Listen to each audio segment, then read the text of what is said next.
Uh, the other work which you have done, which I want you to spend a couple of minutes, is you've done a lot of work around customer satisfaction and loyalty in an online and an offline environment. And did you see any differences, or was it pretty similar? So how do we, if I were a company, there's a set of customers purchasing from me in an offline environment. There are a set of customers purchasing from me from an online environment. Do I need to treat these customers differently and do different kinds of marketing programs and retention programs? What is something that you saw, and what would you advise them? Very good question. This goes back to my research with Arvind Rangaswamy and Mike Pusateri, who was with Marriott at that time when we started that. And then Arvind, myself, Amy Smith, who was a doctoral student at University of Maryland at that time, we started engaging in this out of a managerial question. And the problem was like this. Marriott wanted to be, back in early 2000s, and the internet was really expanding. They were not yet online, and companies like Travelocity, Expedia were already there, right? They were booking travel and so on. So they were going to Marriott and saying, hey, so many travelers are coming to our site and they're booking your hotels through us. So you need to pay us the commission that you pay to a travel agent, right? And all of a sudden, if you're the CEO of Marriott, you're shocked and says, hey, why should I pay you, right? Because I don't even have an agreement with you. You're not my distributor. You're not my travel agency, and so on. And so then they wanted to do a study. Marriott wanted to study saying that, what's the benefit of going online, creating my own site, let's say Marriott.com, and going through these places versus going offline, keeping offline, people book me through my 1-800 number or travel agencies, right, which used to serve as well, right?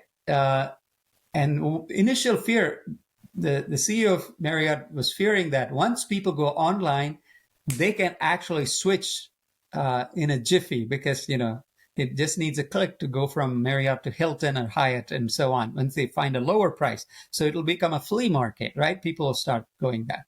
And then their satisfaction will be lowered and they will not be loyal anymore and so on. So we handled all of these things in two studies. One, we looked at price sensitivity. Do travelers, will they become more price sensitive if they choose primarily online versus offline?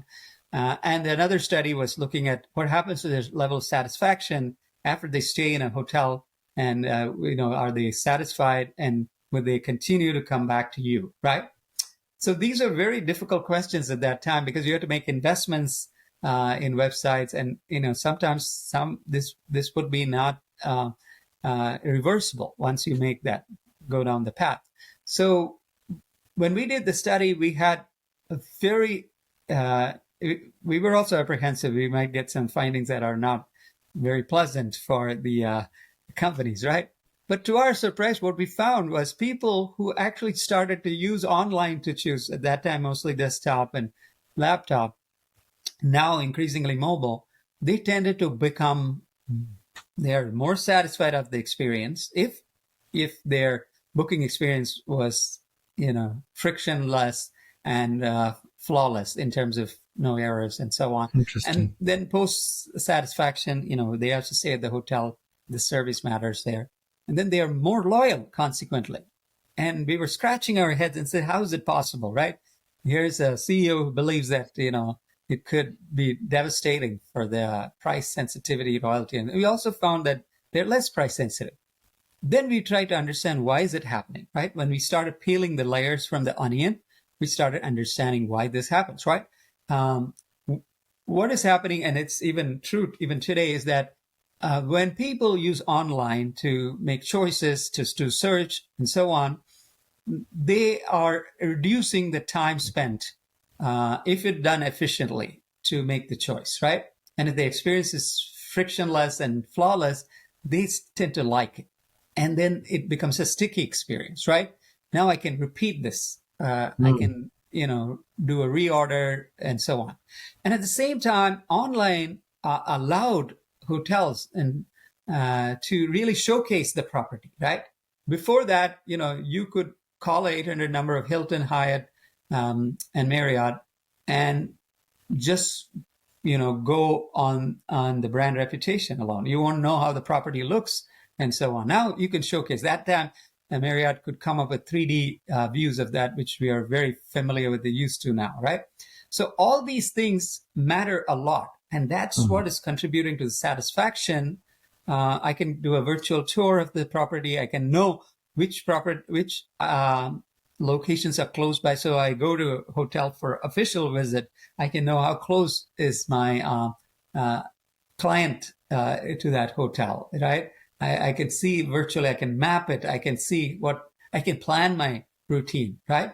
And on top of that, if I enter a hotel, then I have the same experience translated, then it enhances my satisfaction and loyalty. And this today, even till today, is true. What we find is continuously people who are using online, whether, in multiple formats, mobile, desktop, laptop, and everything, they continue to be more satisfied and loyal than people purely picking based on offline. And back to your question about segments, right? We also find some segments want to be primarily online, primarily offline, some of them balanced. And so we have to engage with them differently. If you're a service provider or a retailer, we have to understand their needs better and try to satisfy them and delight them in these different channels. And that's really the lesson for marketers. Great.